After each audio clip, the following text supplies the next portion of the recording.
हमारे साथ हरियाणा बीजेपी अध्यक्ष ओपी धनखड़ जी हमारे साथ इस वक्त लाइव जुड़ गए हैं। बहुत स्वागत है धनखड़ साहब आपका हरियाणा न्यूज पर। जी धन्यवाद। बजट को लेकर आपकी प्रेस वार्ता भी सुनी, सबसे बड़ी उपलब्धि, सबसे अच्छी बात क्या देख रहे हैं बजट में? जी ठीक है। देखिए, सबसे अच्छी बात है कि हमारी इकोनॉमी प्रदेश की मजबूत है, ठीक दिशा में जा रही है, क्योंकि पिछली बार से 11% से अधिक राशि का बजट प्रस्तुत हुआ है। पिछली बार 1,77,000 करोड़ का बजट था, इस बार 1,83,250 करोड़ का बजट है। दूसरी बड़ी विशिष्ट बात इसमें यह है कि पूंजीगत व्यय 31% से अधिक है। ज्यादातर जब इकोनॉमी कमजोर होती है तो पूंजीगत व्यय कम हो जाता है, रेवेन्यू बजट बढ़ जाता है, रेवेन्यू व्यय बढ़ जाता है, तो इसलिए पूंजीगत जो व्यय है वो अच्छी मात्रा में है। 57,878 करोड़ का जो है ये पूंजीगत व्यय सरकार खर्च करेगी, और जिसकी घोषणाएं भी उन्होंने की हैं कि किस तरह से 3 नई मेट्रो जिसमें से बनेगी, हेलीपोर्ट बनेगा, सफारी बनेगी, जिसमें से सड़कें बनेगी 553 किलोमीटर लंबी, जो ऊपरगामी रेलवे के ट्रैक बनेंगे बहादुरगढ़ कैथल में जी। इस तरह से एलिवेटेड रोड बनेगा बल्लभगढ़ में, बहादुरगढ़ से लेकर केएमपी तक मेट्रो जाएगी, इधर मानेसर से केएमपी तक मेट्रो जाएगी, रिजांगला से ये एयरपोर्ट तक मेट्रो जाएगी। तो बहुत सारी नई घोषणाएं जो पूंजीगत व्यय की हुई हैं, ये अच्छी बात है, और इसके कारण से फायदा होगा इकोनॉमी को। दूसरी बड़ी बात जो इसमें मैं कहना चाहता हूं वो है सोशल सिक्योरिटी। पेंशन जहां 250 रुपये बढ़ी है तो दायरा भी बढ़ा है, 1,80,000 से 3 लाख करोड़ तक को पेंशन अब मिलेगी। चिरायु कार्ड का भी दायरा बढ़ गया, पहले 28 लाख परिवारों तक था, 9 लाख परिवार और बढ़ेंगे। 125 रुपये केवल उनसे मासिक लिया जाएगा या 1,500 रुपये सालाना, ये भी बड़ी बात है। व्यापारी, सफाई कर्मचारी और अंत्योदय परिवारों के लिए भी एक अलग से बीमा योजना आई है। कलाकारों की 10,000 की पेंशन आई है, पत्रकारों का मेडिकल क्लेम आया है। तो सोशल सिक्योरिटी की दृष्टि से भी मैं इस बजट को 10 में से 10 नंबर देना चाहूंगा, क्योंकि ये मुझे लगता है कि पिरामिड के शिखर पर हरियाणा आ गया है। 10 में से 10 नंबर आप दे रहे हैं। कृषि मंत्री आप रहे हरियाणा के, बीजेपी के किसान मोर्चा के राष्ट्रीय अध्यक्ष रहे, किसानों के लिए आपने बहुत काम किया, ये भी हम कह सकते हैं। किसानों के लिए क्या लगता है कि आपको है बजट में कुछ खास, पिछले सालों के मुकाबले कुछ अलग?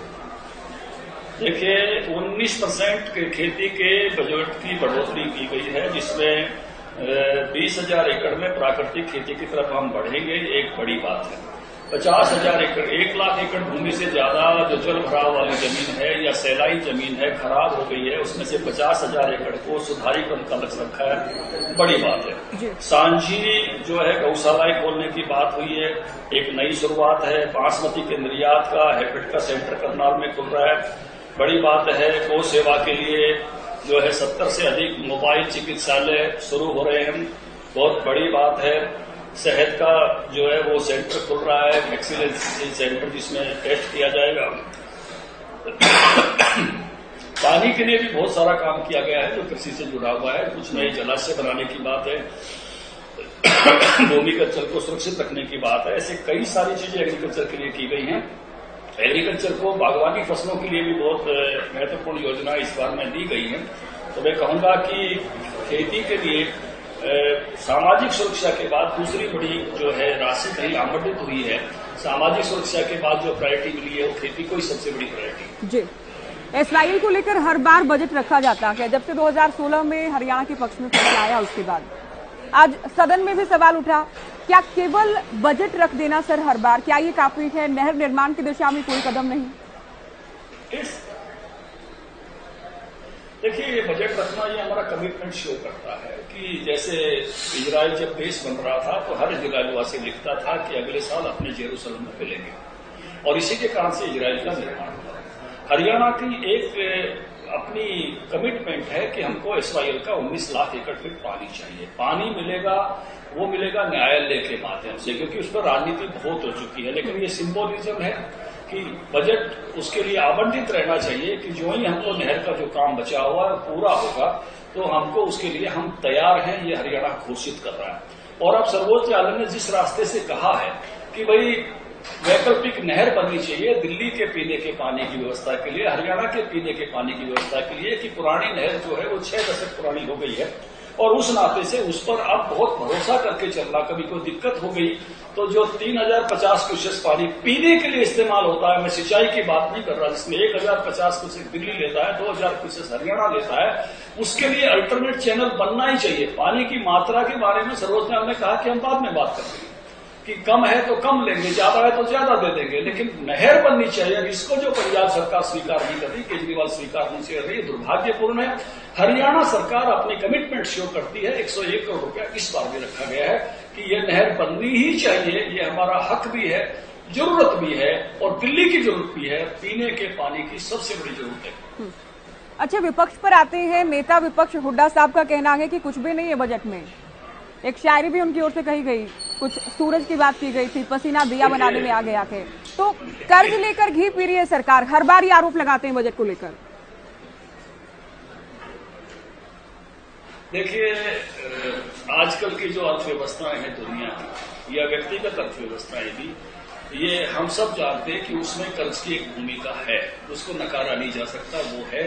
लेकिन कर्ज लिमिट में है क्या? कर्ज की देयता की हमारी स्थिति है क्या? तो हमारे बजट में उसका भी प्रोविजन किया गया है कि कितनी राशि हमें इस बार चुकानी है, कितनी ब्याज में देनी है।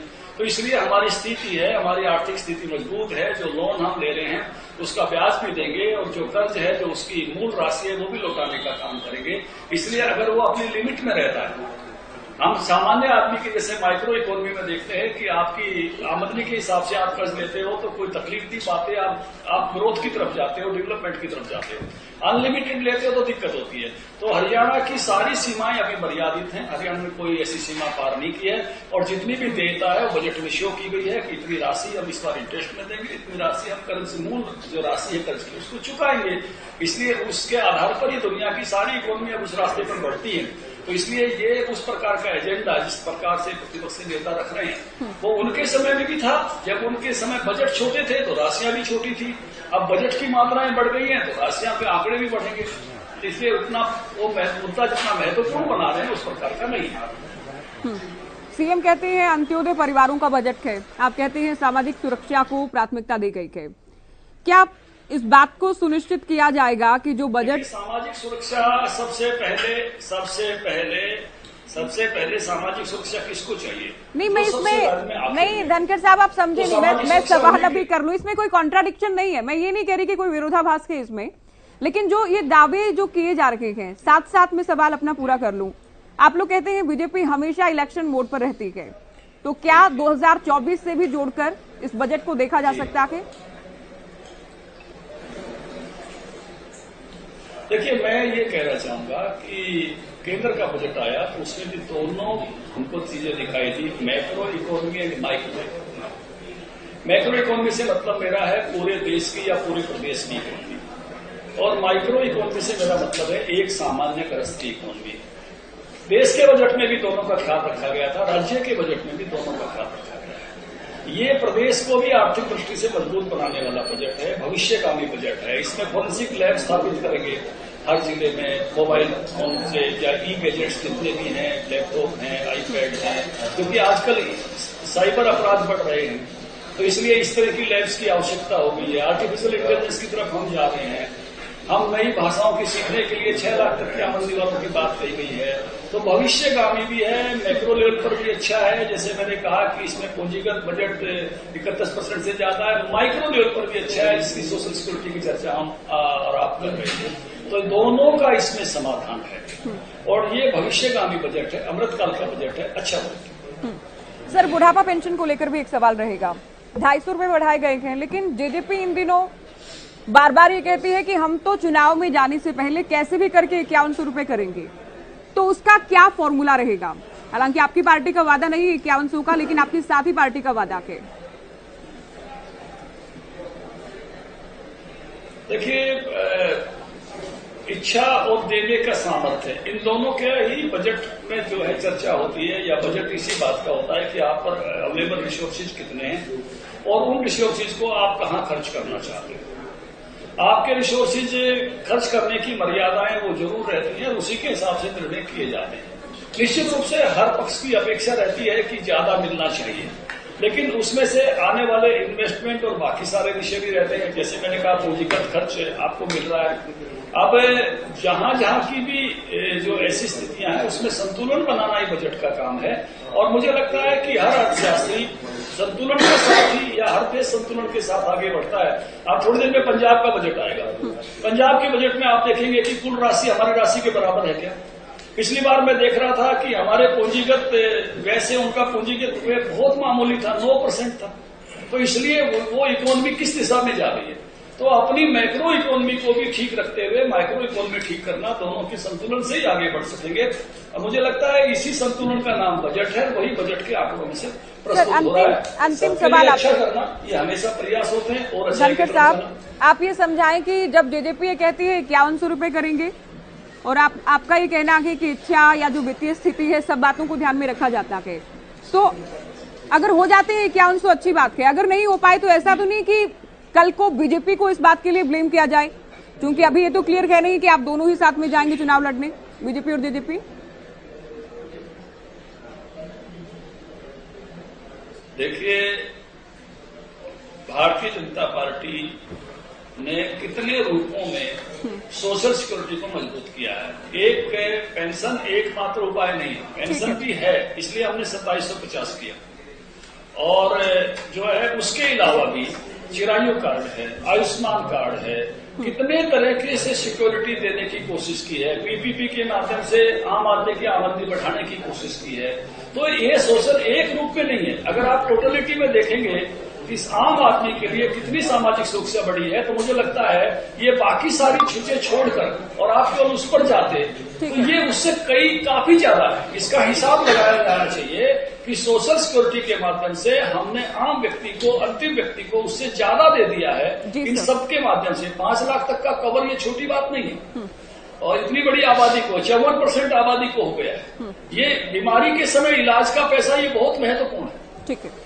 और इस नाते से जितने तरीके से सिक्योर किया गया है, जिस तरह से जोखिम फ्री किया गया, फसलों को जोखिम फ्री किया, पशुओं को जोखिम फ्री किया, बाजार में जोखिम फ्री किया, बागवानी फसलों को हर तरह से संभालने की कोशिश की है दोनों हाथों में। हरियाणा के हर व्यक्ति को मैं कहूंगा कि बहुत अच्छे तरह से इस मामले पर आगे बढ़े। तो आपका कहना है हर एक व्यक्ति का बजट है, सामाजिक सुरक्षा को ध्यान में रखा गया है, हर एक वर्ग को साथ लेकर चलने का प्रयास किया गया है। बहुत शुक्रिया आप हमारे साथ जुड़े। ओपी धनखड़ को आपने सुना, 10 में से 10 नंबर ये दे रहे हैं कि